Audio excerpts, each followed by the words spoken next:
¿Qué tal? Muy buenas tardes. Bueno, les damos la bienvenida a una nueva edición del curso que se está llevando desde el Instituto de Niñeces. En esta oportunidad vamos a tener el placer de contar con el doctor Mauro Cerdá, titular del Juzgado de Familia número 8 de la Ciudad de La Plata, y la licenciada en Trabajo Social, Luciana Ponzani.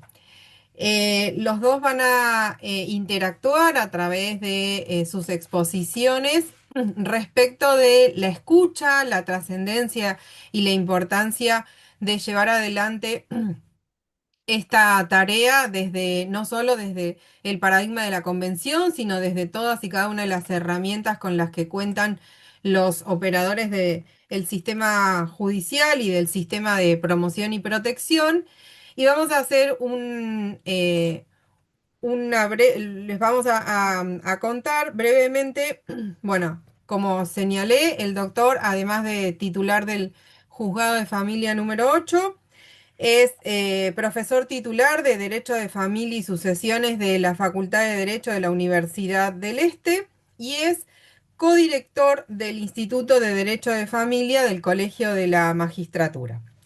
La licenciada Ponciani es licenciada y profesora en Trabajo Social por la Universidad Nacional de La Plata, con especialización en políticas sociales, con una maestría en curso y próxima a incorporarse en el doctorado en Trabajo Social. Ha sido distinguida con diversos premios y la distinción Joaquín B. González por el desempeño académico. Actualmente es trabajadora social en el juzgado del doctor Cerdá y también desempeña la labor de prosecretaria de prácticas de formación profesional de la Facultad de Trabajo Social de la UNLP. Bueno, muchísimas gracias a ambos por participar de esta jornada y los escuchamos atentamente. Bueno, buenas tardes a todos y a todas. Luciana, ah, te dejo la Bueno, palabra. bueno, buenas tardes también. Les agradezco esta invitación a las doctoras, a Mauro, al equipo del juzgado para, bueno, esta invitación a participar del encuentro y la posibilidad de poder compartir algunas reflexiones acerca de este proceso, ¿no? De la escucha en niños, niñas, adolescentes y jóvenes en los procesos judiciales, ¿sí? De familia. La verdad es que cuando pensaba los ejes, sí, que para compartir con ustedes hoy, me parecía por ahí importante centrarme en la intervención puntual, la intervención profesional de los cuerpos técnicos auxiliares, pero que no se reduce únicamente a eso, sino que tiene que ver también con poder, que sea un aporte para pensar las intervenciones profesionales de las distintas disciplinas en los distintos campos o los distintos ámbitos, ¿no? De los que trabajamos en esta temática. Y la verdad es que cuando pensaba, ¿no? Como algunos ejes que me parecían importantes, bueno, son reflexiones que en realidad no son el resultado exclusivo de una elaboración individual, porque por el contrario son parte de la experiencia que venimos nosotros, de una experiencia cotidiana que venimos construyendo en el juzgado desde el año 2019, que fue cuando empezamos, y es una reflexión que es parte de esos intercambios, debates, construcciones colectivas, ¿no? Que vamos llevando adelante entre los distintos actores que formamos parte del juzgado, no solamente con mis compañeros Gastón y Janina, que somos quienes conformamos el equipo de trabajadores y trabajadoras sociales, sino también con el cuerpo técnico en su conjunto y también el diálogo permanente entre las disciplinas, ¿no? Con los funcionarios, con todos los actores que formamos parte del juzgado. Entonces, bueno, pensaba, digamos, partir, digamos, de compartir eso. No podría pensar en reflexiones que sean individuales porque pensamos el trabajo desde una construcción que se funda en el diálogo de saberes disciplinares, al menos nosotros en el juzgado. Y la verdad es que, bueno, quienes trabajamos en estas temáticas, ¿no? Sobre todo en esta, más allá de la relevancia normativa que tiene, constituye una práctica que es compleja y que nos interpela cotidianamente como profesionales, porque estos procesos de familia o los procesos de familia sobre los cuales nosotros trabajamos suelen involucrar situaciones que están atravesadas por conflictos vinculares, por reorganizaciones familiares, por disputas, por ejemplo, en los cuidados, por situaciones de violencia de las más variadas, por la implementación de medidas que son de protección. Bueno, son decisiones las que tomamos que impactan profundamente en la vida de las personas. Entonces, en ese contexto de intervención, en esos escenarios institucionales, garantizar espacios adecuados de escucha, bueno, implica mucho más que cumplir con exigencias legales, sino que lo que hemos construido a lo largo de este tiempo en el juzgado es que esto supone otra cosa que es más compleja, que es generar condiciones institucionales que permitan el reconocimiento de los niños, de las niñas, de los adolescentes, de los jóvenes, como sujetos con experiencias, con opiniones, con preocupaciones, con distintas perspectivas propias, ¿no? Acerca de aquello que ellos están viviendo.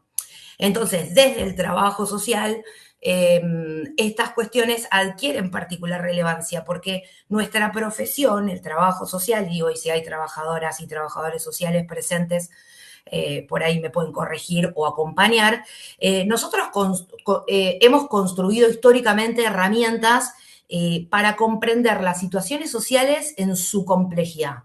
Entonces, para ello articulamos distintas dimensiones que son subjetivas, familiares, institucionales y por sobre todas las cosas comunitarias y territoriales, ¿no?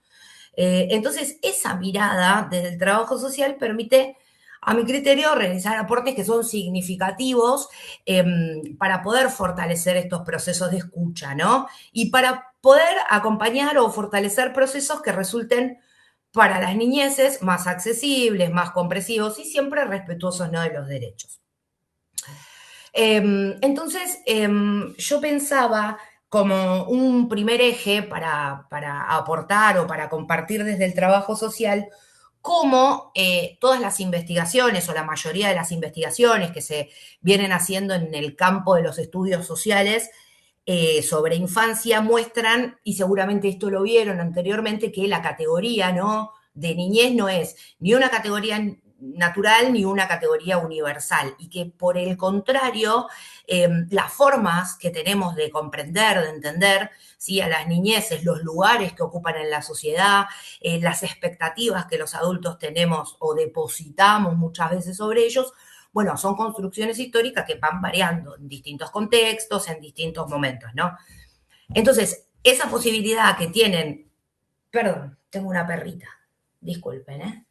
Esas posibilidades que tienen, ¿no?, las niñeces que habilitamos de procesos para ser escuchados, para participar en las decisiones que los involucran, bueno, es un ejercicio de ciudadanía, no es ni más ni menos que pensar a la niñez como en su ejercicio de la ciudadanía.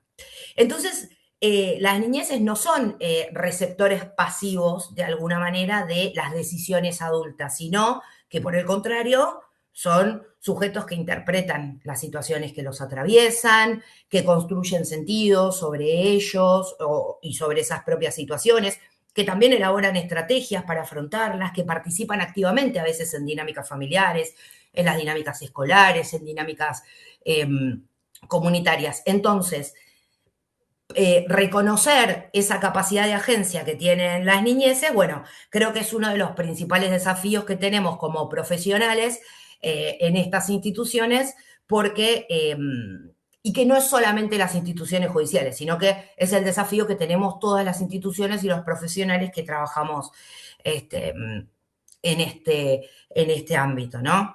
Y cuando hablamos de escucha, en el ámbito judicial solemos inmediatamente asociarla a la entrevista o a la audiencia, ¿no?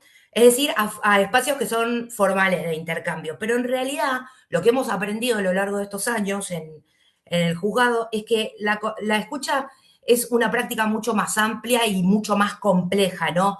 Que escuchar no significa únicamente habilitar la palabra, ni tampoco significa obtener información para poder incorporar un legajo o para incorporar un expediente, porque escuchar a las niñeces supone construir condiciones para que permitan comprender cómo las niñeces viven, ¿no?, determinadas situaciones. Esto, qué significados les atribuyen, cuáles son sus preocupaciones, qué desean.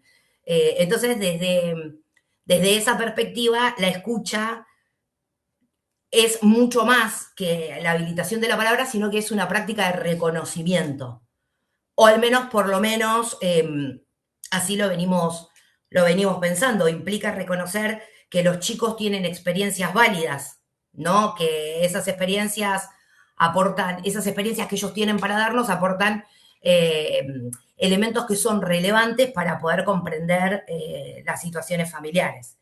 Eh, y para los profesionales que trabajamos en este campo, además, existe un desafío mayor, que es asumir que la palabra de los chicos no siempre se presenta de manera lineal, no siempre se presenta de manera explícita, ¿no? Muchas veces las opiniones de los chicos, la palabra de los chicos aparece atravesada por emociones que son contradictorias, por conflictos que pueden ser de lealtad respecto de ese adulto, ¿no?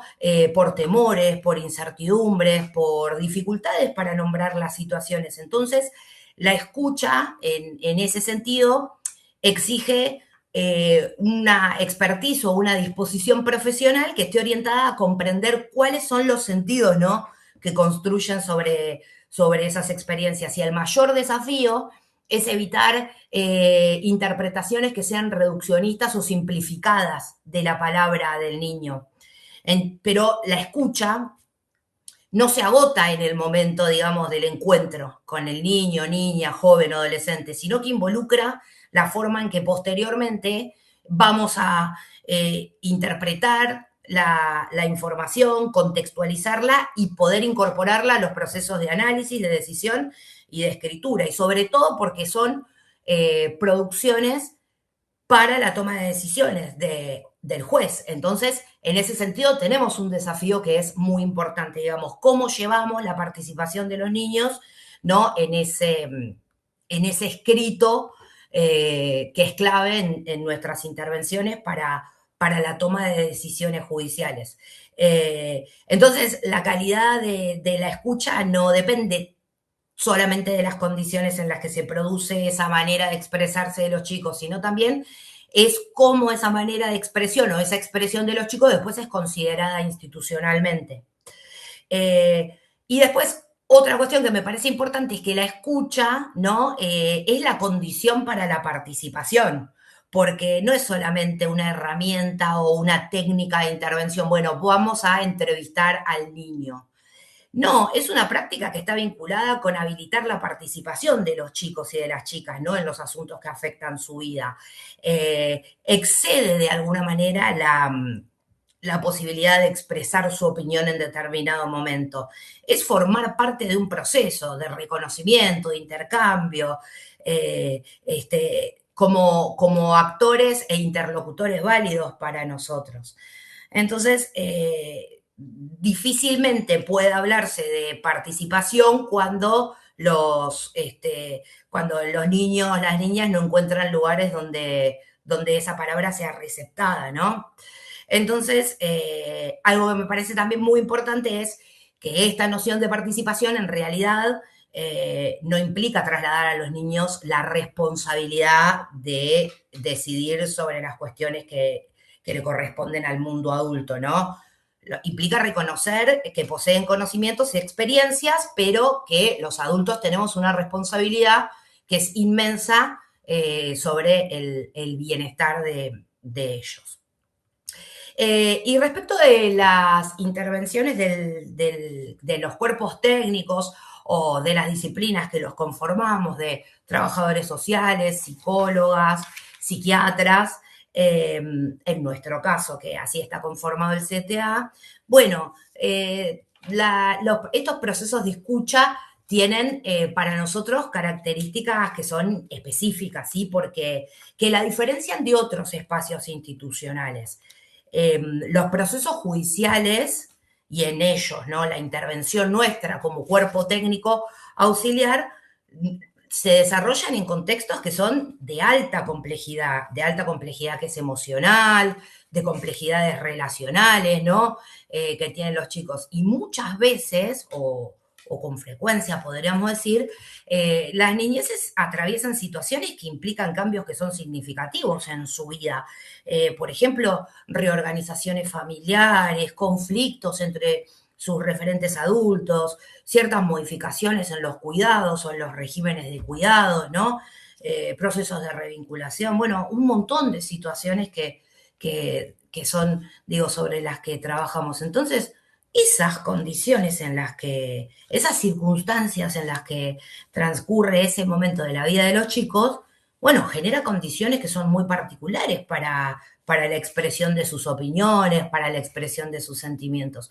Muchas veces nos podemos encontrar con niños o niñas que intenten preservar vínculos, ¿no? Familiares o afectivos significativos con algunos integrantes de la familia. Otras podemos encontrarnos con niños que presenten sentimientos por ahí que son más ambivalentes con respecto de las personas que están involucradas en el conflicto. También pueden expresar preocupaciones vinculadas a las consecuencias, ¿no? Que determinadas acciones o intervenciones pueden hacer sobre su vida. Digo, y eso nos pasa mucho a quienes somos trabajadores y trabajadoras sociales cuando vamos a la casa de la gente, ¿no? Que es, uy, ¿qué le vas a decir al juez? Mirá, no ordené. Digo, eso expresa también como ciertas preocupaciones. Entonces, bueno, todas estas experiencias infantiles para mí se van construyendo en contextos que son recontradinamicos, que no son estáticos y que pueden ir transformándose también a medida que van cambiando todas las circunstancias familiares o a medida que esas personas pueden ir tramitando determinadas experiencias. Entonces, bueno, tenemos un gran desafío quienes somos profesionales de las ciencias sociales, sobre todo, porque la escucha para nosotros supone necesariamente evitar lecturas que sean rígidas y poder promover ciertas aproximaciones bueno, que nos permitan comprender la complejidad de las trayectorias, ¿no? De vida y de la construcción que van haciendo las niñeces. Y particularmente desde el trabajo social, a ver, permiso. Particularmente desde el trabajo social, sostenemos que nuestras intervenciones no pueden pensarse por fuera de las coordenadas concretas en las que transcurre la vida de las personas. Las experiencias de los grupos familiares, de las personas con las que trabajamos, de los niños, de las niñas, no se producen en abstracto. Se dan en contextos familiares, se dan en contextos comunitarios, se dan atravesadas por distintas instituciones, por vínculos territoriales y comunitarios que son específicos.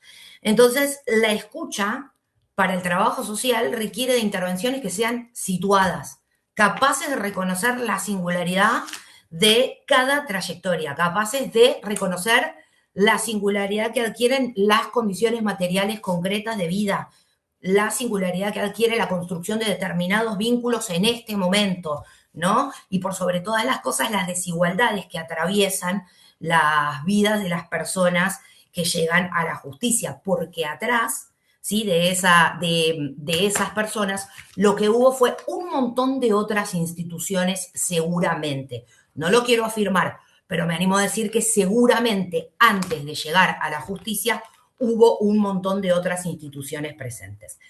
Entonces, para quienes ejercemos el trabajo social, es clave o es importante, y creo que en esto coincidimos con el resto de las disciplinas también, alejarnos de respuestas que sean estandarizadas, ¿no? O que sean estáticas, para poder construir abordajes que sean sensibles de alguna manera a la complejidad, ¿no? De cada situación.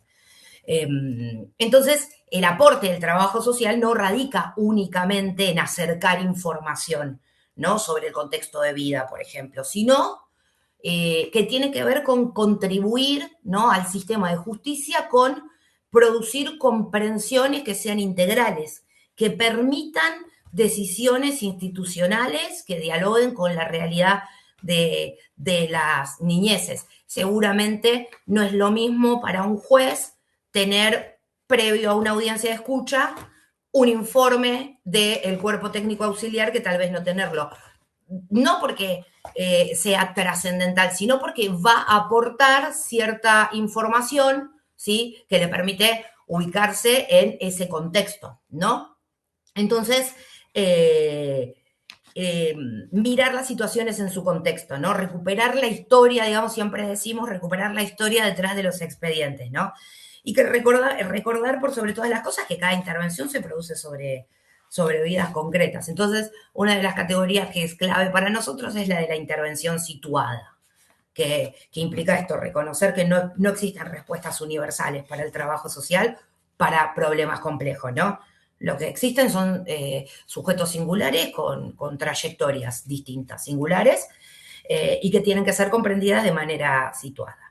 Y sobre todo en este contexto donde las instituciones, no solamente las judiciales, sino todas las instituciones, atravesamos niveles de complejidad que, bueno, son cada vez mayores. Entonces, bueno, apostar por una comprensión de esta manera también es un desafío. Entonces, nosotros podemos pensar en la intervención del trabajo social como un aporte también para identificar recursos, capacidades, redes de apoyo, ¿sí? Entonces, podemos trascender esos enfoques en los que solamente se mira el déficit o se mira el problema, y entonces una intervención situada nos permite también a quienes somos trabajadores sociales llevar la potencialidad que puede existir, ¿no?, en cada situación, y no únicamente el diagnóstico del problema.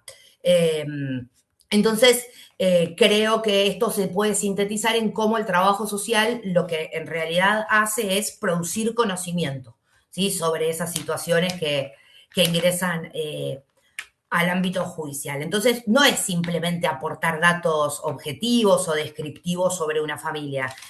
No, nuestra intervención está atravesada por marcos teóricos, por criterios éticos, por condiciones institucionales también específicas que nos habilitan a poder intervenir, ¿no?, de esta manera. No podemos generalizar que todas las instituciones nos habilitan a trabajar de esa manera.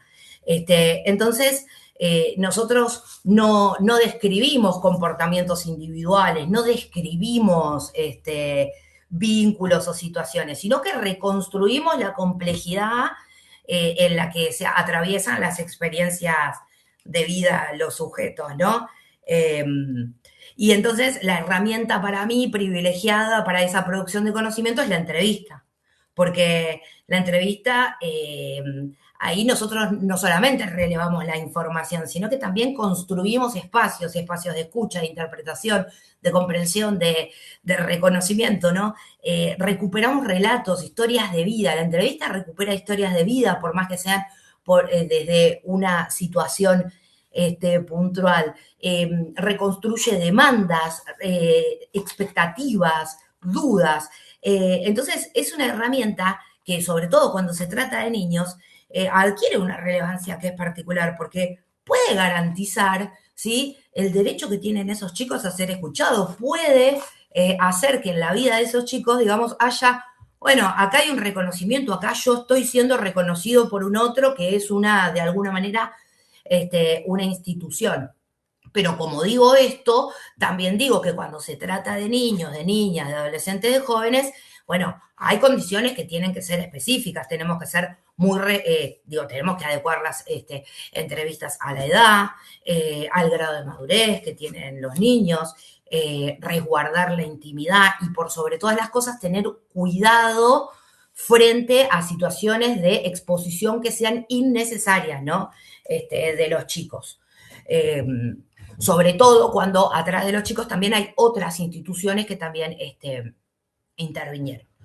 Y junto con la entrevista, la llamada visita domiciliaria por el Poder Judicial, que a veces quienes somos trabajadoras sociales como cuestionamos un poco esa categoría, bueno, también es una de las estrategias históricas del trabajo social, sobre todo en la justicia, porque si tuviéramos una mirada crítica sobre la visita domiciliaria, no podemos pensar que la misma es una herramienta de inspección o de control moral sobre la vida familiar, aunque a quienes somos trabajadoras sociales nos antecede esa historia, ¿sí? Digo, hubo un tiempo en las que fuimos las visitadoras de higiene. Entonces, no, es una instancia que permite conocer el contexto cotidiano de vida de esas personas, ¿no? Cómo se desarrollan las relaciones familiares, las relaciones, los distintos tipos de relaciones y los cuidados, sobre todo cuando se trata de niñeces. Entonces, para nosotros el domicilio, el barrio, la comunidad, las condiciones en las que, ese contexto en el que se desarrolla la vida de las personas, para nosotros aporta una información que es más que relevante para comprender las posibilidades que tienen y también las limitaciones, ¿no?, que enfrentan los sujetos, porque la visita domiciliaria permite situar el conflicto o situar el problema o construir el problema en una trama social que es mucho más amplia que la institucional o la que se va a desarrollar en la institución. Y como producto final está el informe social, ¿no? Bueno, ese es el producto más visible de alguna manera de la intervención de los cuerpos técnicos, porque es de alguna manera el momento donde se plasma, nada, esto, lo que actuamos, lo que hacemos, lo que pensamos, cómo lo pensamos. Pero bueno, el informe no es una simple síntesis de datos o, o volcar, digamos, transcripciones textuales. No, es una producción que es técnico-profesional y en esa producción técnico-profesional nosotros organizamos, interpretamos, fundamentamos, ¿sí?, cuál es la información relevante para ese proceso judicial. Ahí es donde se ponen en juego categorías, ¿sí?, que son categorías de análisis, criterios de valoración, posicionamientos éticos, las maneras de nombrar, las decisiones, ¿no?, las sugerencias. Entonces, los informes sociales no son neutrales. Los informes sociales tienen una intencionalidad, ¿no? Y entonces, un informe social que sea riguroso tiene que poder diferenciar, bueno, ¿cuál es la información relevada? ¿Cuál es la interpretación profesional? ¿Cuál es la sugerencia, la recomendación, ¿no?, hacia el juez? Y por sobre todas las cosas, evitar juicios que sean moralizantes, estigmatizantes, culpabilizadores. Y sobre todo cuando trabajamos con familias o con personas que están atravesadas por situaciones de desigualdad, de pobreza y de vulneración de derechos, ¿no? Entonces, bueno, más que traducir mecánicamente, digamos, como palabras, o eso que recogemos en las entrevistas, más que traducirlo, digamos, construimos producciones de conocimiento, los equipos técnicos profesionales, respecto de determinadas situaciones. Bueno, entonces, habiendo comentado, digo, como alguna de las herramientas que me parecen claves a la hora de pensar la intervención, ¿no?, de los cuerpos técnicos y desde qué lugar las pensamos, las diseñamos y las planificamos, por ahí lo que me parece importante es que quizás, ¿sí?, no siempre podamos resolver todas las situaciones que llegan de la manera en que desearíamos, ¿no?, en que desearía la institución, en la que desearíamos como profesionales. Y tampoco podemos evitar, aunque quisiéramos hacerlo, el sufrimiento que muchas de esas situaciones conllevan, porque son situaciones muchas veces muy dolorosas para la vida de las personas. Pero lo que sí podemos hacer es preguntarnos de qué manera habilitamos prácticas institucionales democráticas, prácticas institucionales participativas. Podemos preguntarnos de qué manera habilitamos, cómo pensamos la participación de los niños en las instituciones, ¿no?, en las que trabajamos. Entonces, bueno, quizás el desafío es construir instituciones que sean capaces de no solo de decidir sobre la vida de los chicos, sino también de que dialoguen con ellos, de que los reconozcan, ¿no? No como alguien que solo tiene que ser protegido, que eso es fundamental, sino también como personas que tienen muchas cosas valiosas para decir. Y la verdad es que si nosotros logramos con estas pequeñas intervenciones que hacemos, que los chicos salgan del juzgado, habiendo sentido que fueron tratados con respeto, que su palabra fue tomada en serio, y que los adultos hicimos un esfuerzo genuino, ¿no? Por comprender qué es lo que verdaderamente les pasa, bueno, yo creo que ahí es donde estamos contribuyendo no solo a mejores decisiones judiciales, sino también a formas más humanas eh, y más sensibles de administrar justicia. Así que bueno, nada, esas son algo de los aportes que quería compartir con ustedes.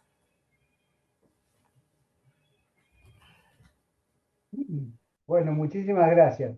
No estuve en el arranque, me incorporé cuando ya había Andrea comenzado y los había presentado, así que solo me sumo ahora para darle el pase a Mauro, pero antes quería agradecer, sí, a quienes habían dado las clases asincrónicas, Camila Beguiristain, Gustavo Martínez Carrizo, Gabriela Grau, Griselda Rapi, son todos aquellos quienes hicieron la clase sincrónica y así como los disertantes, los expositores que tenemos hoy, han colaborado con este curso organizado por el Instituto de Niñeces del Colegio y no quería dejar pasar el momento de poder agradecerles también a ellos. Luciana, muchísimas gracias, muy ilustrativo y fue muy interesante escucharte. Después vamos a ir viendo si hay preguntas, así las dejamos para el final en todo caso, tomamos nota y les transferimos después las inquietudes que puedan ir surgiendo a lo largo de las disertaciones de ustedes. Y por ahí alguna que se nos ocurren a nosotros, sino también los vamos a aprovechar acá para conversar y que expongan algún otro punto de vista que por allí vaya surgiendo. Bueno, de nuevo tenemos a Mauro, un colaborador ya a quien le agradecemos de nuevo que esté dándonos el apoyo hoy con esta charla de este tema tan interesante que es la escucha de niños, niñas y adolescentes, eh, con una experiencia en el juzgado de muchos años, muy empático para estos actos, lo he podido comprobar claramente. Y bueno, también con mucho interés lo vamos a escuchar a nuestro amigo Mauro Cerdá, titular del juzgado de familia número 8, eh, que seguramente mucho nos tiene que aportar al respecto. Mauro, te mando un saludo y ya arranca cuando quieras. Bueno, gracias Hugo, gracias por la invitación, reincido en este espacio, un placer compartir con ustedes. Antes de arrancar con mi exposición, quiero compartir con ustedes que es un placer para mí que Luciana forme parte del equipo del juzgado, así como Gastón y Janina que están por acá también escuchando. Tenemos tres trabajadores sociales que son un espectáculo y hacen un poquito más fácil nuestro trabajo. La verdad es que pensé mucho sobre qué hablar respecto de este tema y quiero no hacerlo muy doctrinario ni ir a fallos y a jurisprudencias como por ahí fue un poco lo que trabajamos en la charla anterior de alimentos y quiero ir más a la experiencia práctica que hemos desarrollado desde el juzgado. Y voy a compartir un Power, pero es medio como para que yo me guíe con lo que les voy a ir contando, no tiene mucha relevancia el Power, la verdad. A ver si les puedo. ¿Habrá alguna chance de que me habiliten para compartir? Sí, sí, ya voy. Gracias.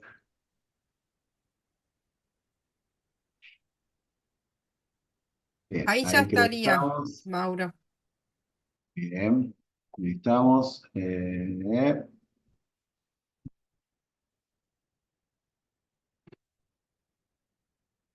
a iniciar presentación. Eh,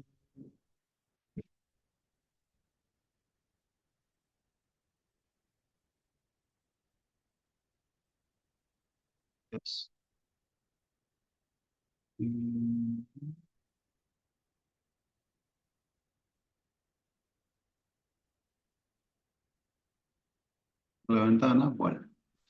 Eh,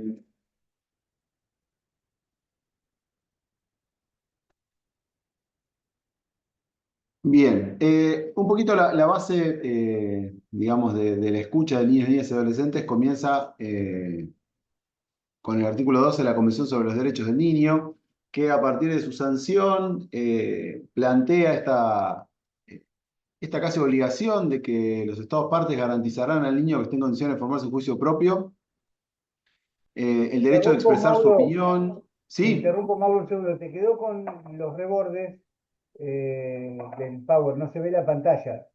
Se ve la pantalla con todas las diapositivas al costado. Arriba el comando presentación con diapositivas te lo amplía. ahí estamos. Estamos en la primera diapositiva después de la presentación. Arriba dice archivo, Ah, inicio, insertar diseño. Hay una presentación con diapositivas que te ampliaría la pantalla. Eso sobre todo para que se vea más grande todo. A la derecha un poquito más. Después de lo que pasa es que lo tengo diseño. tapado ¿Eh? eh, por la ventana, por Ahí, eso no lo puedo.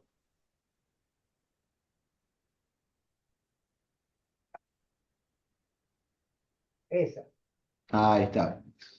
Bien, ahí estamos. Lo tenía Ahí tapado está. por la ventana, no lo podía poner. Bien, perdón. Bueno, hablaba un poquito del artículo 12 de la Convención sobre los Derechos del Niño, que fue el que planteó, y a pesar de que a partir del año 94 tiene jerarquía constitucional, costó mucho la aplicación efectiva del ejercicio del derecho de los niños a ser oídos por parte de los tribunales. Y eso llevó a que haya que bajarlo a la legislación tanto nacional como provincial y luego del Código Civil y Comercial.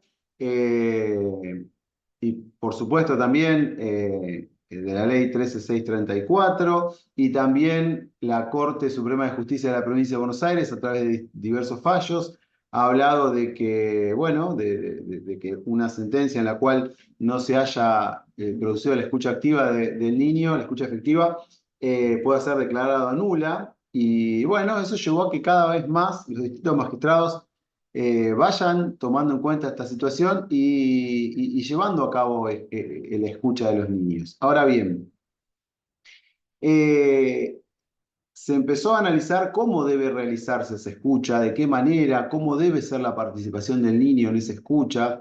Debe ser un acto formal, con el rigorismo propio que puede llegar a tener un tribunal, o debe tener determinadas características. A partir de la experiencia práctica se fueron planteando diversas cosas y se generó en el ámbito de la Suprema Corte de Justicia una guía de buenas prácticas para llevar adelante la escucha. A mí me pareció oportuno un poco tomar los distintos puntos que establece la guía e ir contando un poco cómo lo vamos bajando en el trabajo cotidiano y cómo lo podemos llevar adelante desde los distintos juzgados o cómo lo observo yo que lo podemos llevar adelante en el juzgado.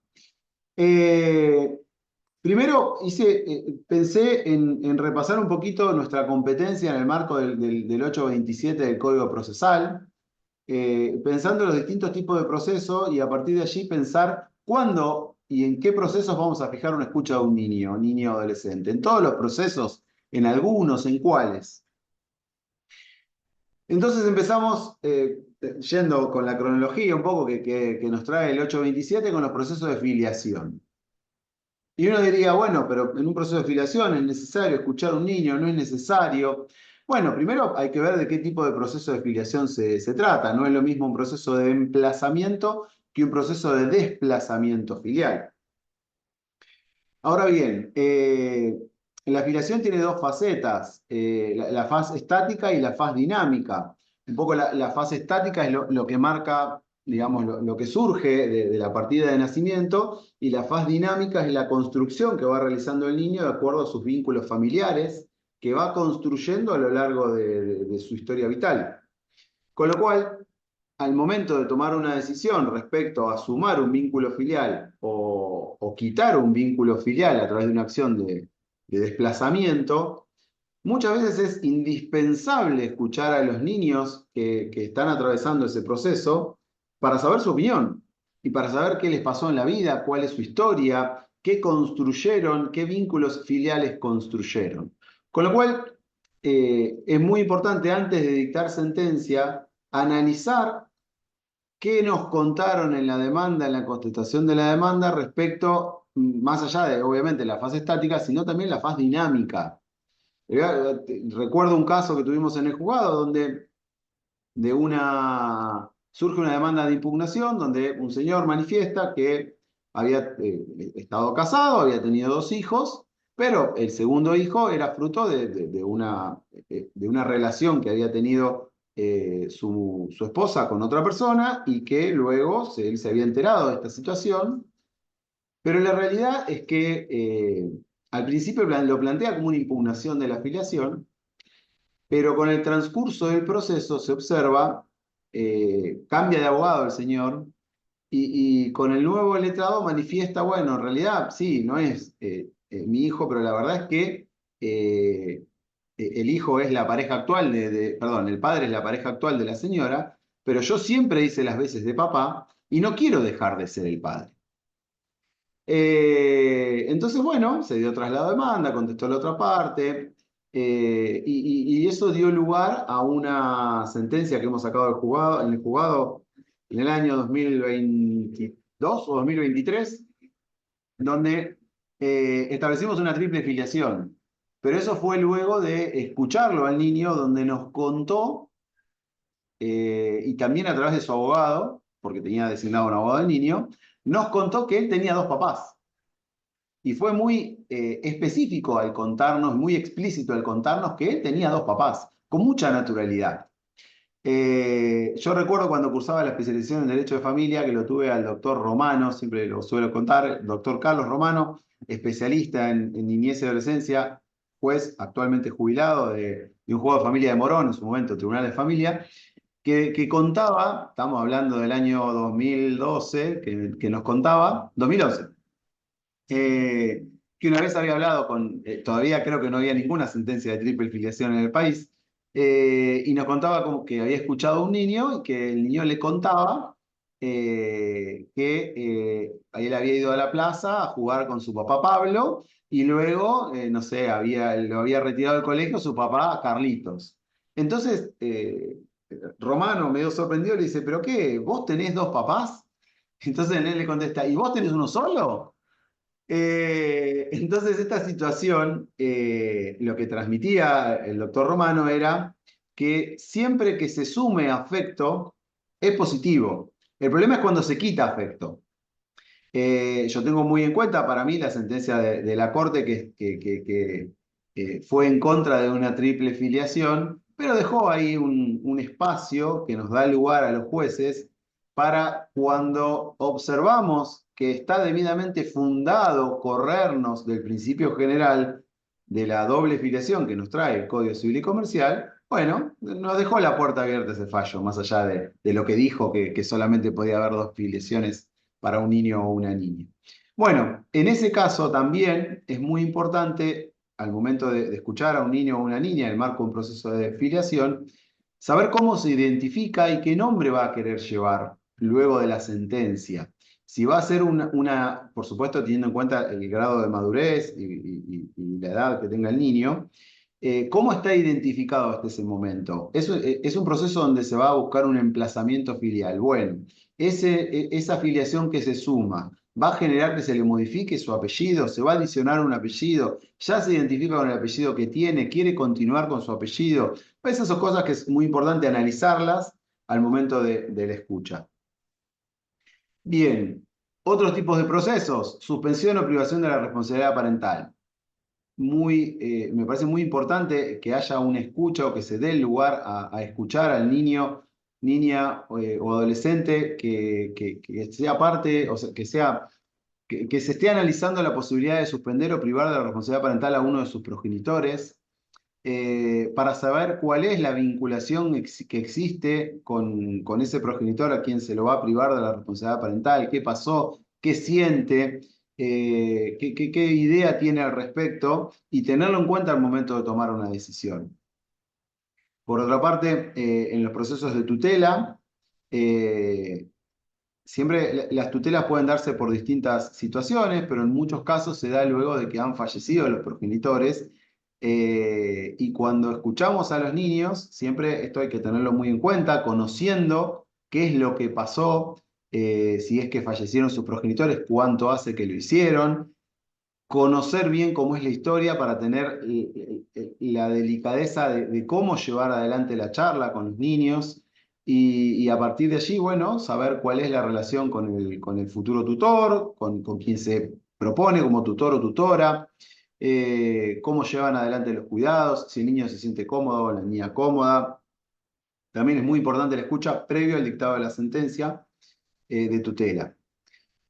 Respecto al cuidado personal de hijos, a ver, hoy en día nuestro Código Civil y Comercial establece como principio general el cuidado compartido de los niños y se da mucho las situaciones tanto en cuidado personal, en derecho a comunicación e incluso en los procesos de alimentos, que se discuta cómo van a llevar adelante los cuidados y esto en algunas ocasiones está atado a la posibilidad o no de que haya prestación alimentaria o cómo se van a distribuir la satisfacción de los gastos de los alimentos de los niños y charlar con los chicos sobre cómo llevan adelante los cuidados sus padres. Muchas veces compartir tiempo no es exactamente llevar adelante los cuidados.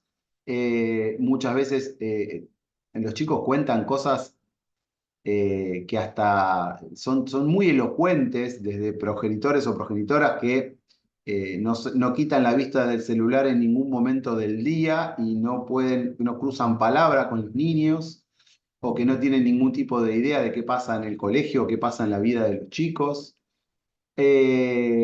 O muchas veces cuando hay un cuidado compartido y está muy discutido si tiene que haber una cuota alimentaria o no, charlar con los chicos sobre quién le compra las cosas.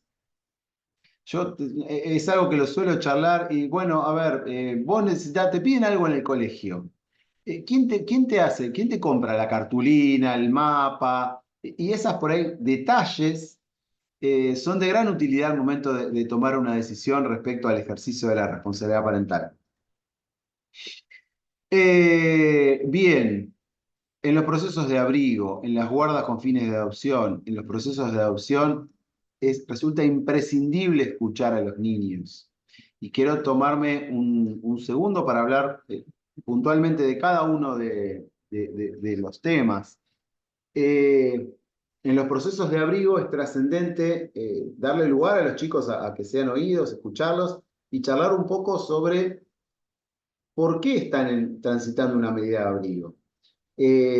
Justo hoy charlaba con dos hermanos que están al cuidado de la esposa de un primo en el marco de un proceso de abrigo y yo les contaba un poco, les decía a ustedes, el abrigo, les explicaba lo que era una medida de abrigo, por qué se toma y les decía, bueno, se da cuando hay situaciones que no están bien. Por ejemplo, ustedes tienen derecho, como niños, a tener una educación, a ir a la escuela, a tener que los cuiden la salud, que los lleven al médico si se sienten mal, poder tener algún espacio de esparcimiento, estar medianamente vestido, comer. Bueno, todo le iba describiendo todos los derechos que puede tener un niño. Entonces le contaba, bueno, alguna de esas cuestiones no andaba bien, porque la primera pregunta fue, ¿ustedes saben por qué no están viviendo con mamá en este momento? Y la primera respuesta fue no. Y seguíamos charlando, entonces el nene me decía, "Bueno, ¿en qué año estás? En primer año del secundario. Y sí, pero tenés 14. No tendrías que ir un poquito más grande. Y lo que pasa es que mi mamá 2 años no me mandó al colegio. Bueno, entonces, cuando repasábamos todos los derechos, y uno era el derecho a la educación, yo le transmitía, bueno, esa situación no está bien. Y hay un montón de gente que trabaja para tratar de que tus derechos se cumplan, y por eso se toma esta medida de que estés al cuidado de otra persona transitoriamente para buscar que se satisfagan esos derechos. Eh, Respecto a la guarda con fines de adopción y el proceso de adopción, también en esa conformación de vínculo y que cómo se va desarrollando la conformación de ese vínculo, es trascendente escuchar a los niños a ver cómo lo van llevando adelante y cómo van construyendo esa familia nueva. Y la verdad es que son las escuchas más ricas, donde uno va conociendo esa nueva dinámica familiar. A la finalización de los abrigos y previo a la declaración de situación de adoptabilidad también, esa escucha donde se puede primero tener el consentimiento para ver si quieren ser declarados en situación de adoptabilidad cuando tienen más de 10 años, y después si están abiertos a que se les busque una familia y qué familia quieren. ¿Quieren un papá, una mamá, dos papás, dos mamás, un papá y una mamá? ¿De qué manera lo piensan, lo sienten? Y empezar a construir eso. Y hay anécdotas que son muy lindas. El año pasado escucho unas hermanitas que previo a dictado de sentencia y al principio no querían que las declaremos en situación de adoptabilidad, la más grande tenía algunos reparos.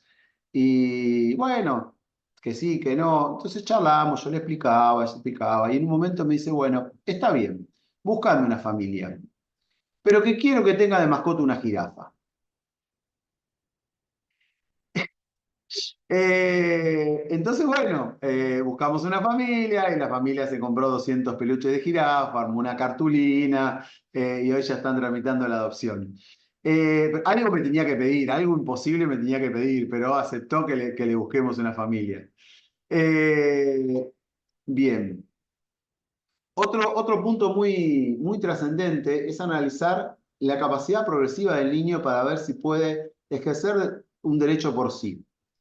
Esto es muy importante. Hemos tenido varios casos o algunos casos donde niños han solicitado el cambio de identidad de género. Tengo ahora uno para dictar sentencia en breve. Donde niños por ahí de 7 8 años plantean este pedido con un abogado del niño puntualmente. Analizar si comprende lo que está solicitando, lo que está pensando, lo que está sintiendo y lo que implica la decisión que se va a tomar. En este caso me parece imprescindible que la escucha sea con la intervención del equipo técnico en el mismo acto de la escucha, y así lo llevamos adelante. También puede darse para otro tipo de pedido. Eh, Bien. Guarda en los términos del artículo 657 y delegación de la responsabilidad parental. Aquí es muy importante la escucha porque de la escucha da lugar a conocer un poco qué hay detrás. Acá Hugo me va a acompañar. En los pedidos de guarda, atrás se pueden esconder grandes macanas y grandes problemas y muchas veces si fuera un expediente papel, vendría con perfume puesto. Viene todo armadito, redondo, color rosa, y atrás hay una historia bastante fea rozando lo delictual. Tuvimos la oportunidad hace un par de años, nos llega un pedido de delegación de la responsabilidad parental. Progenitora delega la responsabilidad parental en la hermana de su hijo, hermana por parte de padre. La señora cuenta que había estado en pareja con un señor unos 30 años más grande que ella, que de esa relación había nacido un chico, que ella se había retirado del domicilio y este chico había quedado al cuidado de quien había sido su pareja, y que esta pareja junto con su hija de unos 40 años lo habían criado, y entonces el señor había fallecido y ahora se presenta la hermana mayor del chico y junto con la mamá del chico a proponer una delegación de la responsabilidad parental. A simple vista, nada raro, ¿no? Y fijamos una escucha. Recuerdo que un colega, un funcionario de la asesoría muy querido, viene a la escucha con cara de, ¿por qué fijás esta escucha? ¿Viste? Es una delegación, está todo redondo, como que estamos perdiendo el tiempo fijando la escucha. Cuando hablamos con el chico empieza a hablar de quién en los papeles era la hermana como su mamá. Mi mamá tal, mi mamá tal, mi mamá tal, mi mamá tal, mi mamá tal. ¿Cómo? Pará. Pero vos le estás diciendo a tu mamá, pero es tu hermana, no es tu mamá. No, es mi mamá. Pero vos, un chico, estamos hablando de 14 años, ¿eh? Toda una historia. Vos tenés conocimiento que estuviste en la panza de tal persona y luego fuiste cuidado por tal y tal y tal y tal. No, tal y tal es mi abuelo, el que en los papeles figuraba el papá. Era una ensalada de la cual el niño no tenía ningún tipo de idea de cómo venía la mano, y es muy complejo que uno le tenga que explicar la realidad. Bueno, eso terminó con una sentencia donde, que acá por ahí Andrea debe acordarse del caso, donde le ordenamos no estaba para que el niño sea declarado en situación de vulnerabilidad o vaya a otra familia, porque tenía construida su realidad durante 14 años conviviendo con esta familia. Pero la obligamos y la conminamos a la guardadora a que haga cursos de identidad y que le explique al joven cómo había sido su historia vital, cómo era la realidad de su historia, y que hagan, bueno, diversos tratamientos. Pero cómo de un expediente que podría no parecer nada, a través de la escucha, surge una realidad muy distinta a la contada. Bien, proceso de protección contra la violencia familiar. En estos casos, en muchas ocasiones, se da la necesidad de escuchar a los niños y mucho, sobre todo, cuando hay que analizar si corresponde ampliar o no las medidas de protección. Y aquí tenemos por ahí, cuando nosotros nos piden una medida cautelar de protección en el marco de la Ley de Protección contra la Violencia Familiar, y nosotros inmediatamente dictamos la medida y nos piden la ampliación hacia los niños, uno le da vista a la asesoría de incapaces y no es uniforme los criterios de la asesoría de incapaces. En algunos casos, algunas asesoras consideran que por el simple hecho de que haya una situación de violencia con la progenitora, ese niño o esa niña está inmerso en una situación de violencia y hay que ampliar la medida. A mí me parece que hay que separar un poco las cuestiones y hay que analizar bien qué pasa entre el niño y la persona que está denunciado de ejercer violencia. Y antes de ampliar, si tenemos la posibilidad de que el niño tenga la capacidad progresiva suficiente para poder charlar un poco, es imprescindible esa escucha. Y en muchos casos surge que no es necesario ampliar la medida, simplemente la medida tiene que estar entre los adultos y está muy bien puesta entre los adultos, pero hay que buscar la posibilidad de llevar adelante el contacto con la persona a la que se le impuso la restricción, de manera tal que no haya contacto entre los adultos. Pero son muy ricas estas escuchas para ver primero cuál es el trasfondo de la cuestión. Bien. Eh, ahora voy a ir desandando un poco lo que es la guía de buenas prácticas, punto por punto, y viendo cómo lo podemos llevar en práctica. Lo que nos habla la guía, en principio, es cómo llevar adelante las escuchas. Primero nos habla de la forma de la comunicación de la convocatoria. Y incluso se habla de la posibilidad de comunicarlo con lenguaje claro, con lenguaje sencillo. Yo esto lo estuve pensando en muchas ocasiones, pero la realidad es que es muy difícil que cuando uno cita a un niño o niña a ser escuchado, la comunicación que brinda el juez le llegue directamente al niño o a la niña. Quien transmite la convocatoria es el adulto responsable del cuidado. Si es un progenitor o una progenitora, es él o ella quien va a llevar adelante la comunicación. Si se trata de algún guardador o algún tutor, es el adulto el que va a comunicarle al niño que está citado para charlar y que lo han convocado para una charla. Si está en un hogar, bueno, el responsable de la institución también le va a transmitir, pero no le va a llegar una notificación en papel al niño. Entonces, eso siempre me generó como que ahí cómo se le transmite al niño la convocatoria queda un poco dentro de la órbita de quien tiene el contacto directo con el niño. Respecto a la preparación que se hace desde el juzgado, a ver, hay distintas formas de llevar adelante las convocatorias. En muchos casos se estilaba citar a los niños a primera audiencia o en horario judicial de 8 a 14 horas en cualquier momento. A mí no me parece lo más conveniente, y coincido en lo que establece la guía, de establecer fechas y horarios precisos, porque eso, primero, para destinar un tiempo a esa escucha y dejar una franja horaria donde se va a desarrollar esa escucha, y quien va a llevar adelante la escucha, preferentemente el juez, no tenga otra cosa más que ocuparse de eso, que no tenga otra audiencia fijada en la misma hora, y que bueno, que se dedique a eso.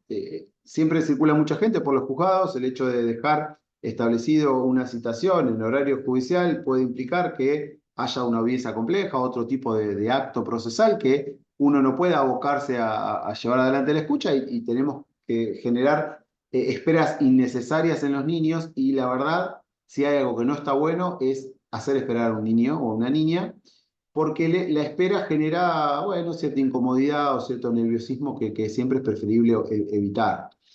Tenemos una gran dificultad en el Departamento Judicial de La Plata, que es lo, lo diverso territorialmente que estamos los juzgados, las cámaras, las asesorías de incapaces, las defensorías, y eso hace que muchas veces cuando uno pone un acto a una fecha y hora, el otro operador jurídico que tenga que venir, ya sea el asesor de incapaces, por ejemplo, está a 15, 20, 10 cuadras y no va a venir inmediatamente, y eso genera indefectiblemente una espera.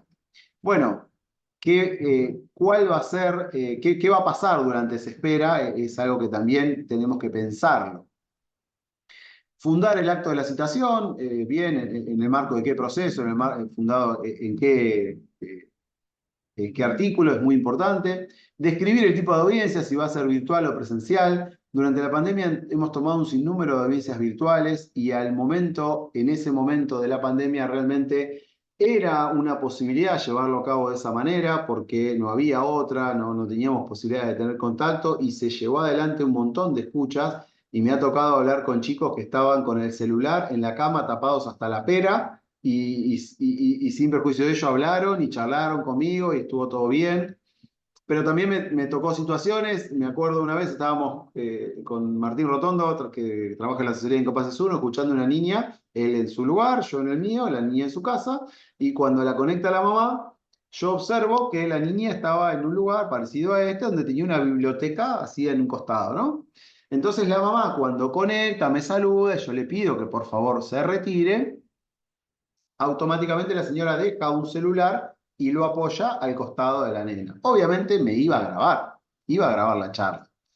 Entonces, muy cariñosamente le digo, no me acuerdo el nombre, no sé, Martina, ¿viste que tu mamá apoyó un teléfono ahí arriba? Ah, sí, sí. Bueno, llévaselo a mami, por favor, y volvé.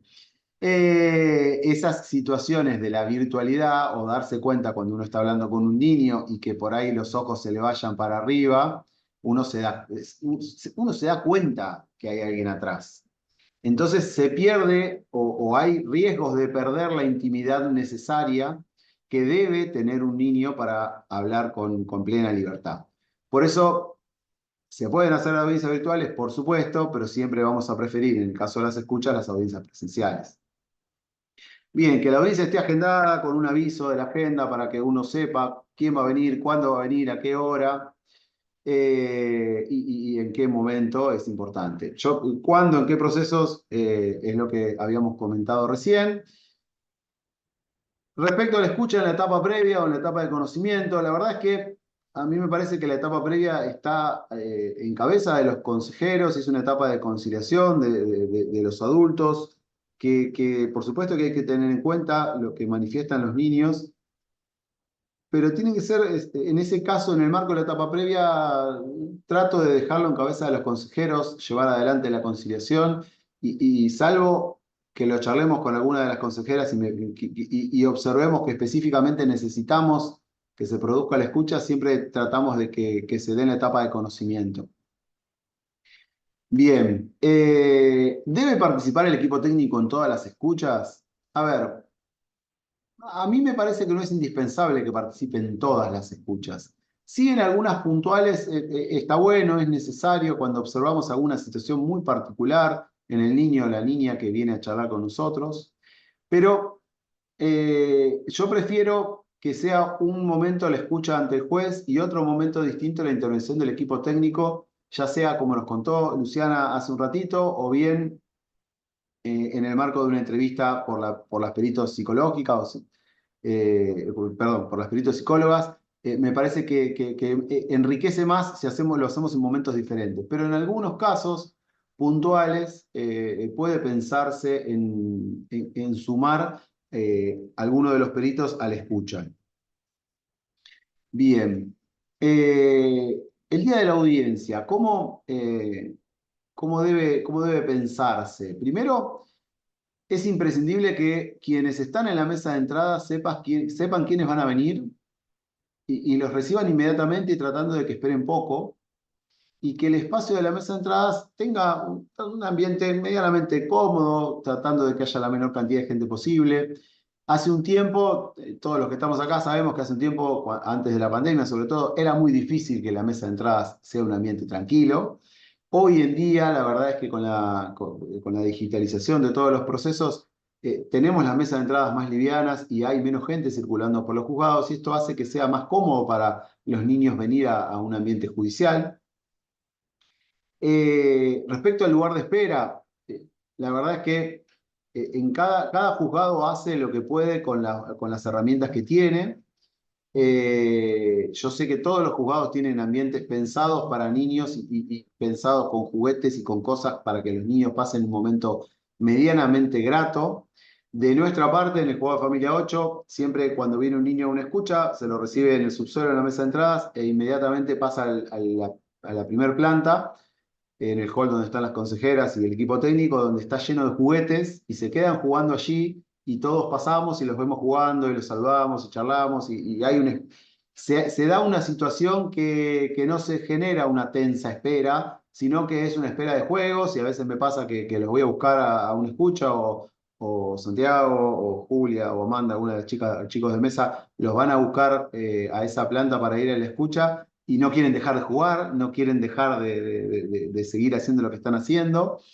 Y luego cuando llega el representante de la asesoría y van a venir a la escucha, suben al piso donde estoy yo, donde también hay más juguetes y siempre tratamos de que se acerquen con algún juguete y tratamos de buscar la forma para que sea un momento ameno.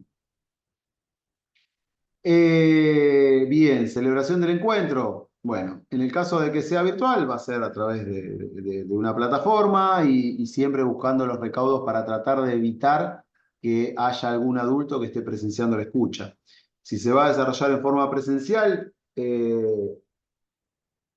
una vez que subieron al piso donde estoy yo, cerquita mío, yo trato de acercarme y ahí un poco se tantea si quieren pasar, si naturalmente pasan a hablar al del lugar donde estoy yo o yo me tengo que quedar hablando donde están ellos. Me ha pasado en situaciones de que hay niños que se ponen a jugar en el piso y no se mueven de ahí y bueno, voy y me arrodillo y me pongo a charlar con ellos en el piso y a partir de ahí empezamos siempre con cuestiones coloquiales y siempre quien tiene que bajar es uno.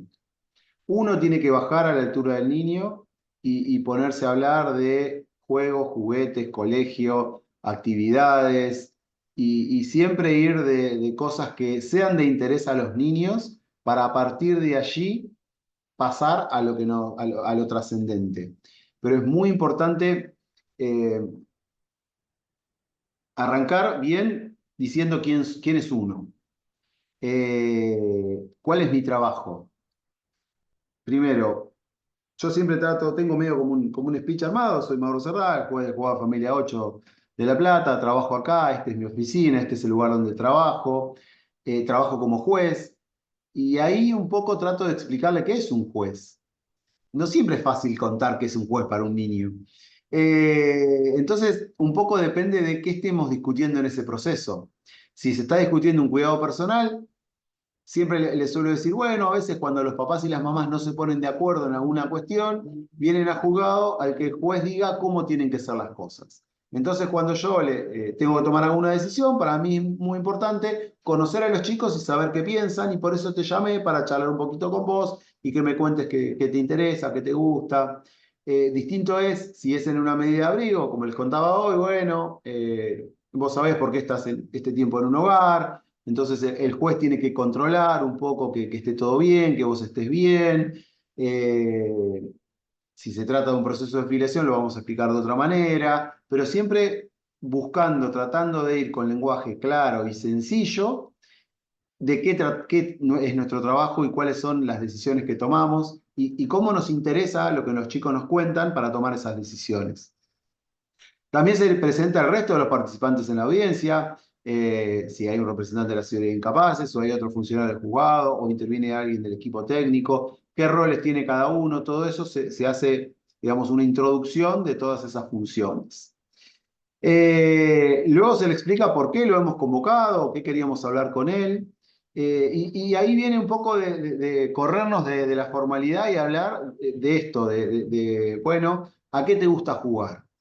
Esto es una pregunta que yo siempre hago y trato de correrme un poco ¿a qué te gusta jugar? A veces como que no se le esperaban y se les colocan, ¿por qué me pregunta esto? Pero bueno, empiezan ahí, se sueltan un poquito y uso un poco las vivencias que les robo a mis hijas y a mis hijos y a mi hijo de sus actividades y me aprendo los dibujitos y me aprendo los juegos de Roblox y los muñecos y las muñecas y los videos de YouTube y les charlo un poco sobre los temas que sean de interés de los niños para que se sientan cómodos. Siempre lo que se busca es que uno debe bajar para que el niño sienta la comodidad suficiente para abrirse y poder charlar de lo que quiera. Y siempre teniendo el recaudo de que es un derecho del niño o de la niña hablar y también es un derecho del niño o del niño no hablar. Y si el niño dice no quiero decir nada, hay que respetarlo porque es parte de su derecho a ser oído decir no quiero hablar. El hecho de lograr encontrar alguna punta por donde charlar de cuestiones, bueno, también hablo de fútbol, donde veo que a un niño le gusta el fútbol, no puedo no hablarle de fútbol y entro por ahí y le busco el punto de algo que también me gusta a mí, como para generar un poco de feedback y que podamos entablar un diálogo. Y esa charla informal sobre cosas que son de interés de los niños me da lugar a después a ir al hueso sobre lo que nos interesa en el proceso, qué es lo que queremos obtener de esa escucha, y se va dando la situación. Por supuesto que hay algunas veces que los nenes no quieren hablar. Realmente son pocas las veces que me ha pasado que chicos no quieran decir absolutamente nada o no quieran entrar a mi despacho. Me ha pasado muchas veces que se acercan y dicen, no quiero entrar, bueno, muchas veces, ¿querés entrar con mamá o con papá? Bueno, vení, nos ponemos a dibujar, nos ponemos todos a dibujar. Y en algún momento, cuando se sienta, suelta y empezamos a charlar alguna cosa, y por ahí le pego un cabezazo al padre y se va para atrás y se sale del despacho y generamos esa situación de intimidad. Otra cuestión importante es esto de mantener la escucha activa. ¿Qué es la escucha activa? No es solamente llevar adelante la charla con lenguaje claro, sencillo, sino también la gestualidad. Uno no puede estar así en el sillón, como que le está hablando un niño o le está hablando un elefante o cualquiera que pase. Uno tiene que estar con una postura incorporado y hacia adelante, mostrando con la gestualidad interés de lo que el niño está hablando. Me ha pasado en situaciones de niño, recuerdo un caso que nada, nos quedó medio marcado acá en el juzgado, que era un chico que tenía autismo y casi no se expresaba. Y bueno, el padre pide que lo escuchemos. Bueno, lo citamos, escucha. Un joven de 13 años que me sacaba media cabeza. Grandote, grandote. Y cuando lo hago pasar, antes de hacerlo pasar, la madre me dice, mire doctor, que casi no habla, lo único que habla lo dice en voz baja y al oído.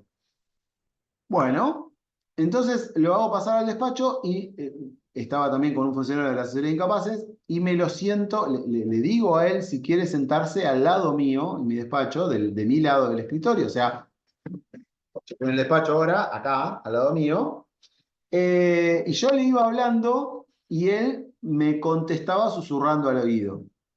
Yo le debo haber entendido un 60, un 70% de lo que me dijo, la verdad. Pero le entendí cosas muy importantes. Entonces yo le iba contando al secretario de la Seguridad Incapaz de lo que me decía, ¿no? Pero la verdad es que fue muy rico poder llevar adelante esa escucha, porque él pudo expresar todo lo que quería. No tuve la oportunidad de entender todo, pero lo que le entendí fue de mucha utilidad. Entonces, con esto tiene que ver la escucha activa. También otra cuestión que me parece muy importante y muy trascendente es que cuando nosotros hablamos, nosotros tenemos la obligación de ser claros. Los niños, las niñas y los adolescentes no tienen la obligación de entendernos. Nosotros tenemos la obligación de darnos a entender. Entonces, cuando uno le explica algo a un niño o una niña, nunca le puede preguntar, ¿me entendiste? Es algo muy chiquito, pero si uno le pregunta, ¿me entendiste? Le está transfiriendo la responsabilidad al niño o a la niña de entender lo que uno, técnico, jurídico, dice. Y el responsable de expresarse bien es uno, de ser claro. Entonces siempre la pregunta tiene que ser, fui claro, no me entendiste. Esto es chiquitito, pero me parece muy trascendente al momento de mantener la escucha activa, de bajar y ser uno quien esté a la altura de los niños para charlar y conversar, no digo a la par, pero en un lugar que les sea cómodo a los niños. Bien, hay distintas formas de llevar a cabo de lo que uno escribe en el acta. Medio como que cada juez tiene o jueza tiene su forma. A mí me gusta escribir todo lo que el niño me cuenta en un acta y leérsela y que él esté de acuerdo con lo que yo escribo. Y si está de acuerdo, que luego lo firme. Y si no sabe escribir, que me haga un dibujito en lo que yo le leí. Algunos colegas redactan un acta donde dan cuenta de todo lo que dijo, pero dejan un acta pública aparte donde dicen que ejerció su derecho a ser oído. Las dos formas están bien, son un poco costumbres de cómo le gusta al juez o jueza llevarlo adelante. Y la pregunta sobre si lo que quiere, lo que está volcado en el acta, quede en forma privada o quiere que sea público. Me ha pasado en algunas oportunidades donde uno observa, o yo le he preguntado a los chicos, no sé, no me gusta que mi papá me lleva, no sé, qué sé yo, a la casa del tío Pedro. ¿Y vos en algún momento se lo dijiste que no te gusta llevar? ¿Lo pudiste hablar con papá? Ni no. Bueno, y si vos me lo contás a mí, yo lo escribo en el acta, y yo se lo cuento a papá, ¿a vos te parecería bien? ¿Te ayudaría? ¿Sería una buena forma? Sí. Bueno, entonces muchas veces nuestro trabajo es transmitirle cosas a los progenitores, ya sea a través de resoluciones judiciales o poniendo público un acta, siempre con el consentimiento de los niños, de situaciones que por ahí a los chicos les cuesta abordar con alguno de los padres. No siempre es fácil hablar con los padres. Hay veces que a todos nos ha pasado, que hay cosas que por ahí con papá podemos hablar y con mamá no, o al revés. Entonces, bueno, esta forma de canalizarlo siempre hablándolo con los chicos me parece de mucha utilidad. Y hay algo que a mí me gusta mucho, y muchas veces se les dice a los chicos, bueno, cualquier cosa que necesites, yo estoy acá, como si los chicos vinieran caminando al juzgado, o algún compañero de la asesoría le dice, bueno, cualquier cosa en la asesoría estamos a tu disposición. Y los chicos no pueden venir al juzgado un chico de 9 años no puede tomarse el micro y venir al juzgado. No sabe dónde queda el juzgado, no sabe dónde queda una asesoría de incapaces. Entonces, a mí me parece de mucha utilidad explicarle a los chicos cómo pueden acceder a justicia. Y una forma que a mí siempre se me ocurrió y me parece que está buena, es transmitirle que el colegio es un lugar donde pueden acceder a justicia. Si hay algo feo que les pasa, que se lo puedan contar a su docente, que le cuenten a la señorita del jardín, que le cuenten a la maestra de primer, segundo, tercer grado, y la maestra nos hace la denuncia y nos hace llegar lo que... Y eso me parece que es una forma donde los chicos pueden acceder a justicia. Y esto es un gran problema que hemos tenido durante la pandemia. El aislamiento social preventivo y obligatorio generó que la gente no pueda acceder a justicia. Los niños, al no ir al colegio, no podían contar lo que les pasaba en las casas. Y eso dio lugar a muchas situaciones de violencia física, verbal y sexual intrafamiliar muy grave, a la cual no podíamos llegar y no podíamos tomar conocimiento y no podíamos abordar. Entonces, transmitirle a los chicos que si pasa algo, si hay algo que no está bien, se lo puedan contar al docente a cargo del aula para que ellos nos hagan las denuncias. Me ha pasado situaciones de que nos han llegado denuncias de docentes contándonos malos tratos, ¿no? Contándonos agresiones sexuales, cosas muy graves que se dieron a partir de que los niños se los contaban a los docentes. Eso me parece que está bueno transmitírselo a los chicos, porque hay que pensar en cosas efectivas. No podemos pensar en decirle, no, quédate tranquilo, que cualquier cosa que necesites, venite que estoy acá. Y no viene, no puede venir el chico o la niña. Entonces, me parece que es de utilidad transmitir esto a los niños, de cómo pueden acceder a justicia. Bien,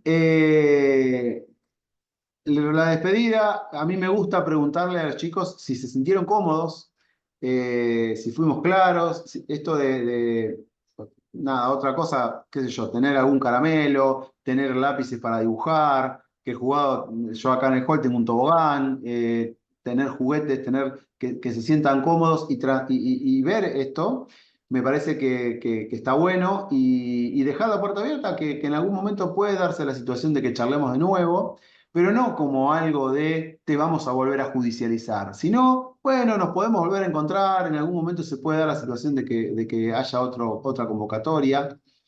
Y me ha pasado a lo largo del tiempo que se han dado convocatorias con niños a lo largo del tiempo y charlar sobre esas veces anteriores está buenísimo porque me pasa cuando viene un chico, yo pesco que ya lo escuché, obviamente lo que hago es leo el acta de que lo escuché hace un año, 2 años. Entonces de ahí saco algún dato concreto, no sé, le gusta jugar no sé, al tenis o tiene un perro que se llama Marito, no sé, algo. Y entonces después lo traigo a la escucha para charlar y para abrir. ¿Te acordás? Vos me viniste y me contaste qué te gustaba tal cosa. Y eso los hace sentir un poco más relajados. Decirle, ¿vos te acordás que ya hablamos nosotros? ¿Vos estuviste acá? Y me pasó el otro día que en una guarda, que en su momento había sido un abrigo, después fue una guarda del 657 y ahora teníamos que renovar la guarda. Venía una adolescente a ser escuchada en el marco de esa guarda, y entonces yo veo que la había escuchado hacía 2 años en el marco del abrigo por Teams, cuando estábamos casi saliendo de la pandemia, una chica del presidente Perón. Entonces le digo, ¿vos te acordás que viní, que vos estuviste, que charlamos? Sí, más o menos, pero no vine, no, fue por... Y busqué y tenía la grabación en el acta de la conversación. Entonces le digo, ¿querés que la veamos? Y la abro. Y ella ahora tenía 13 años, con lo cual ya estaba cambiada, porque había, digamos, ingresado en la adolescencia, era una nena, y yo estaba con barba, ¿no? Que hace unos años tenía barba. Y bueno, y fue muy lindo para ella verse, porque, digamos, es parte de su historia lo que ha transitado. Y en cierta manera nosotros también formamos parte de su historia. Y estuvo, la verdad que fue muy rico encontrar esa grabación. Bien, otra cuestión que me parece linda abordar para ir cerrando, eh, las escuchas, nuestro código habla de que necesariamente deben ser tomadas por el juez. Sí, por supuesto que sí. Y en nuestro caso, creo que el 90 y pico% de las escuchas que se toman el jugador las tomé yo. Ahora bien, está el cúmulo de procesos que tenemos que a veces es imposible llevar adelante todas las escuchas. Y ahí un poco ponemos en la balanza, les doy un ejemplo concreto. Tengo un pedido de ampliación de medidas, tengo que fijar una escucha ayer. No tengo lugar en la agenda, pero la secretaria a cargo del área de violencia puede hacer su lugar y bueno, probablemente la pueda tomar ella la escucha y yo entraré 2 minutos, saludaré, me presentaré, eh, pero ¿qué es preferible? Que el acto se celebre y la escucha se celebre con todos los recaudos que yo conté, pero la lleve adelante la secretaria de juzgado o que tardemos 15 días en llevar adelante la escucha porque yo no tengo momento en la agenda. Ahí un poco uno tiene que analizar qué es mejor para el justiciable, digamos, si tener la actividad útil del juzgado antes o esperar la formalidad de que sea el magistrado titular del órgano que lleve adelante la escucha. Y para terminar, no aburrirlos más, desde la puesta en funcionamiento del Juzgado de Familia 8 de La Plata el 2 de mayo del 2019, hemos tomado más de 2.500 escuchas. Y esto surge de la Augusta, como nosotros ya había firma digital cuando empezamos el juzgado, es de ver las actas con el trámite de actas de escucha desde que se inició el juzgado. Esto da un promedio de 350 escuchas al año, 30 mensuales, con lo cual entre 1 y 2 escuchas por día tenemos en el juzgado desde que se puso en funcionamiento el juzgado.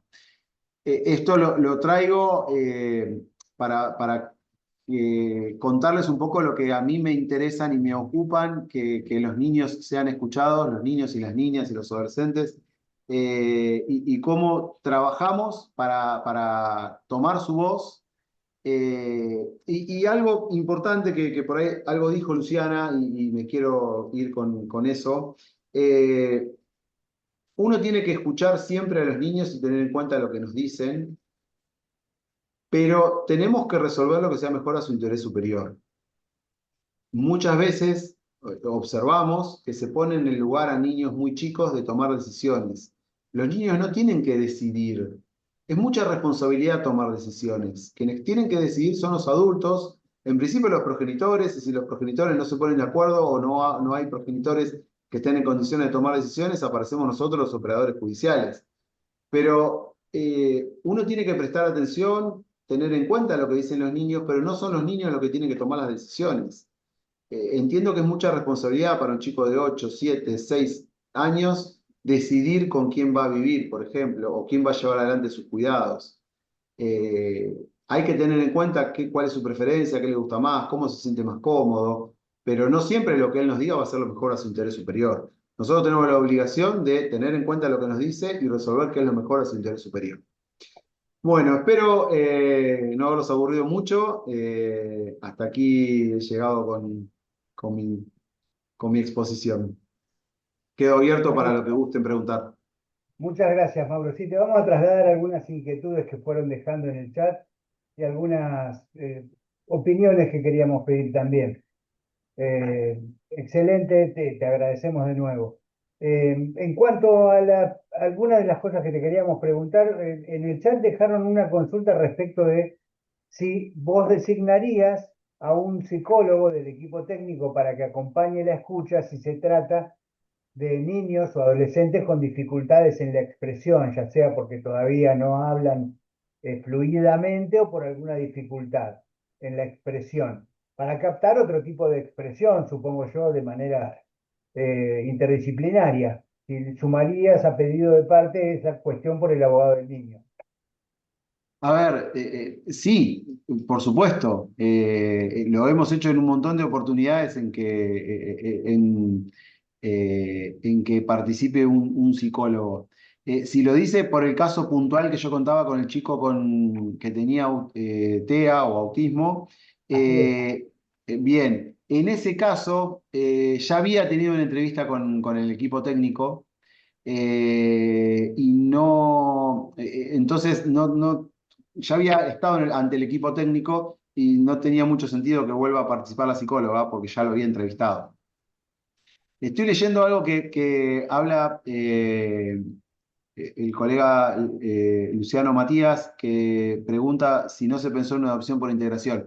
El tema, Luciano, si es por el caso del triple filiación. Ya iba a llegar, Mauro. También te pidieron varias personas en el chat el fallo. Bueno, sí, después lo tengo que inicializar y se lo comparto, Claudia, te lo comparto a vos y lo socializás. Bien. Dale, lo ponemos Eh, en el Classroom y para los que se sumen la próxima clase abierta y no estén en el Classroom, lo subimos la próxima clase abierta. sí, por supuesto. O si Te querés, me doy lo la pasás ahora y lo respuesta, subo, como vos Luciano. prefieras. Yo te lo paso. Te doy la Ah, dale, respuesta, pasámelo Luciano. por WhatsApp. No, no es que no se pensó en una adopción por integración. El expediente comenzó como una impugnación de la afiliación. A nosotros nos inician el expediente como una impugnación de la afiliación. La parte cambia el abogado y antes de dar la demanda cambia la pretensión pidiendo la triple filiación. Pero no es que no lo pensé yo, lo pensó así la parte cuando inició el proceso. Hubiera sido, por supuesto, una opción.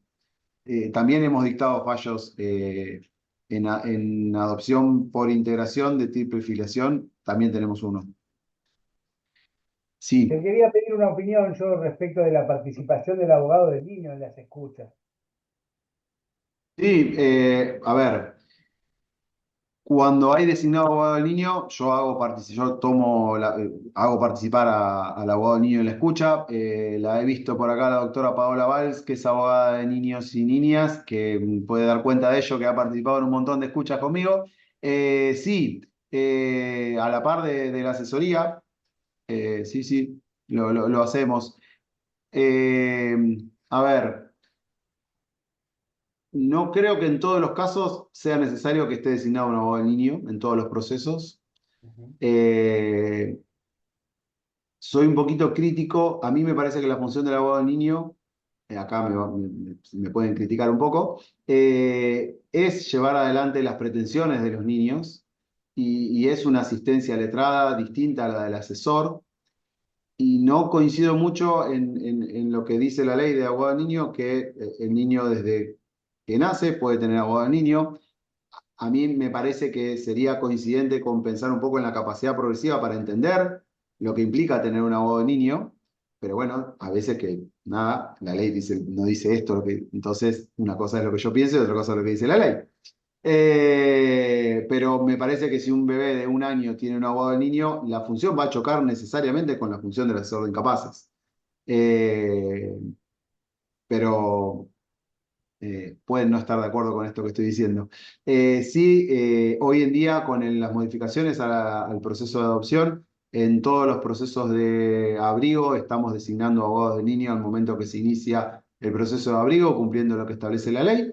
Y hoy les contaba de una escucha que tuve, fue en el marco de un proceso de abrigo, donde dos niños vinieron con sus abogadas del niño y estuvieron presentes en la escucha y siempre que hay designado al niño están presentes en la escucha, no hay ningún problema con ello. Y una última inquietud que veo por ahí, o capaz de aparecer más, es la relativa a que a veces vos dijiste que la intervención del equipo técnico por ahí debía ser en distintos momentos que la escucha ante el juez. Entonces, ¿en qué momentos disponés que comparezca el chico para ejercer ese derecho en las distintas previsiones esas, equipo técnico y escucha ante el juez? Depende del proceso y depende del estadio procesal. Primero depende del proceso, no es lo mismo un proceso de conocimiento donde en el auto de apertura a prueba se establece la fijación de una pericia donde va a intervenir el equipo técnico y probablemente antes del dictado de la sentencia se fije la escucha para tener en cuenta la opinión.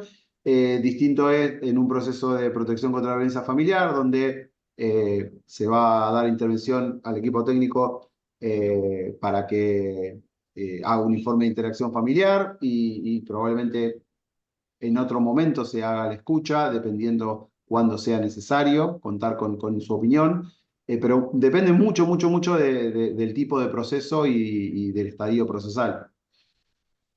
Bien, y te decía que había visto otra inquietud, por así que se deriva en algo que te quería preguntar. La escucha por videollamada hiciste referencia a la época de pandemia, ya gracias a los cielos superada. Pero hoy en día quizá exista la posibilidad de efectuarse una escucha por videollamada. ¿En qué caso? Distancia. Chicos de Cañuelas, chicos de Presidente Perón. Venir de Presidente Perón a La Plata es un incordio. Para la gente que tiene escasos recursos, tienen que tomarse un tren hasta Avellaneda, cambiar de tren, venir a La Plata. Están 2 horas para venir, 2 horas para irse. En esos casos, pensamos en buscar alguna alternativa y tratamos de hacerla por Teams o en su caso por videollamada. Pero yo cuando se puede hacer por Teams, trato de hacerla por Teams porque me queda videograbada la lectura del acta. Pero si no, también en su caso lo hacemos por videollamada. Pero fundamentalmente es un tema de distancia. Si están acá en La Plata, lo hacemos presencial. Bien, bueno, y ahora Luciana quería preguntarle algo que parece que estás ahí como en el Tiny Desk, con la biblioteca detrás, muy parecida a la imagen. Decías vos que era muy importante escuchar a los chicos en su ámbito, era muy rico escucharlos en su casa, para ver esa interacción dentro del seno de la familia. Ahí también considerás esto como una escucha y le vas el informe con lo recabado de de las expresiones del niño en ese domicilio. ¿Y qué otras cosas? El trabajador social yo siempre lo tuve como los ojos del juzgado. porque es el que anda por los domicilios, el que habla de las dificultades en un hogar, en un barrio, en una escuela. En los casos de escuchas o donde el niño se expresa en las visitas que hacen los trabajadores sociales, ¿qué otras cosas tratás de percibir de los domicilios? Voy a hacer una aclaración. Nosotros hace un tiempo en el juzgado, a partir de los aportes que fuimos pensando con Yani y con Gastón, y que Mauro, digamos, como nos habilitó a esta propuesta, lo que tratamos es que en los espacios en los que nosotros de alguna manera no tenemos cierto gobierno sobre lo que puede llegar a pasar, tratamos de que cuando nosotros tenemos el pedido de intervención, por ejemplo, de realizar un informe socioambiental, que no tiene que ver únicamente con pensar en las condiciones materiales de existencia, pero que son un elemento importante que siempre tenemos en cuenta, o, por ejemplo, frente a conflictos, o donde presuponemos que puede haber o queremos despejar indicadores de vulnerabilidad en que pudieran encontrarse esos nenes, por ahí tratamos no de que los chicos pongan en palabras en el espacio, porque nosotros después nos vamos y no sabemos qué puede generar eso, sino que lo que hacemos es relevamos la mayor cantidad de información posible, tratamos de pesquisar, digamos, algunas cuestiones que no necesariamente tienen que ser expuestas por los chicos, pero lo que sí hacemos es, Mauro inmediatamente lo que hace es promover una citación de los chicos al espacio. En otras situaciones hemos pensado que el espacio por ahí no de escucha formalmente como lo plantea la ley, sino de poder tener un encuentro con cualquiera de esos niños, sea la escuela. Entonces, no generar instancias de entrevista en el ámbito domiciliario, también presuponiendo que puede haber en el entorno, puede estar el adulto o adulta que genere la situación de vulneración. Entonces, hemos trabajado sobre todo en algunas situaciones con María Luisa, una de las secretarias del juzgado, situaciones en las de ir a la institución educativa. A veces facilita, a veces no, a veces resulta, digo por esto, ¿no? Por también las lógicas institucionales. Y después respecto de pensar cuando nosotros, digo, bajo la consigna del amplio y detallado informe socioambiental, eh, digo, vamos como construyendo líneas, ¿no? Como qué queremos de acuerdo a la singularidad de cada situación, y no solamente por la materia, sino por cada situación en singular. Digo, la lectura ya del expediente para nosotros es como un primer momento de análisis, de recuperar información y de empezar a producir conocimiento sobre eso. Digo, lo dicho en ese expediente. Cuando nosotros hacemos las intervenciones o las pericias domiciliarias o las intervenciones socioambientales, hacemos las recorridas barriales también, intentamos, digamos, como mirar las distintas dimensiones que hacen a la vida cotidiana de las personas, ¿no? Porque es en esa relación entre el sujeto y sus necesidades, que esas necesidades no son únicamente materiales, digo, necesidades de cuidado, necesidades frente a situaciones de violencia, digo, en esa relación entre el sujeto y sus necesidades es donde de alguna manera eso se expresa en la vida cotidiana. Entonces, nos parece que el espacio domiciliario, el espacio comunitario, el espacio barrial es el escenario de vida, de la vida cotidiana. Entonces, por ahí podemos mirar, observar, analizar, digo, como recabar información que tiene que ver con toda esa trama compleja que es la vida, ¿no? Pero bueno, no sé si responde la pregunta, pero en el espacio de la casa, el domicilio, tratamos de no intervenir. Ahora, si llegáramos a estar en una situación como nos ha pasado en Guernica y vemos que una situación es recontra compleja y en ese momento la situación amerita una intervención, bueno, sí, se hace. Obviamente que vamos a pedirle a cualquiera de las secretarias o a Mauro, decir, bueno, mira, estoy acá, yo necesito hablar ya con estos chicos acá. Pero bueno. Bueno, muchísimas gracias, Claudia. Hacemos la convocatoria para dentro de 15 días. Ahora seguiría, no recuerdo filiación, ya avanzaríamos con filiación. Sí, Exactamente. Perdón, en 15 días tenemos a Natalia de la Torre y a Federico Notrica. Bien. Bueno, por mi parte, muchísimas gracias, Mauro. Muchísimas gracias, Luciana. No sé, Claudia, si te quedó algo pendiente. Andrea, muchísimas gracias que pudiste abrir, que estábamos corriendo para venir. Y no sé, Claudia, si nos quedó algo. Agradecerles muchísimo a Mauro, a Luciana, bueno, y a todos los que están acá acompañando, a todos los que están acompañando. Y nos vemos en 15 días, así que bueno, muchísimas gracias. Recuerden Gracias a ustedes, completar la que tengan buenas asistencia que tardes. está puesta en el chat, ¿sí? Chao, chao.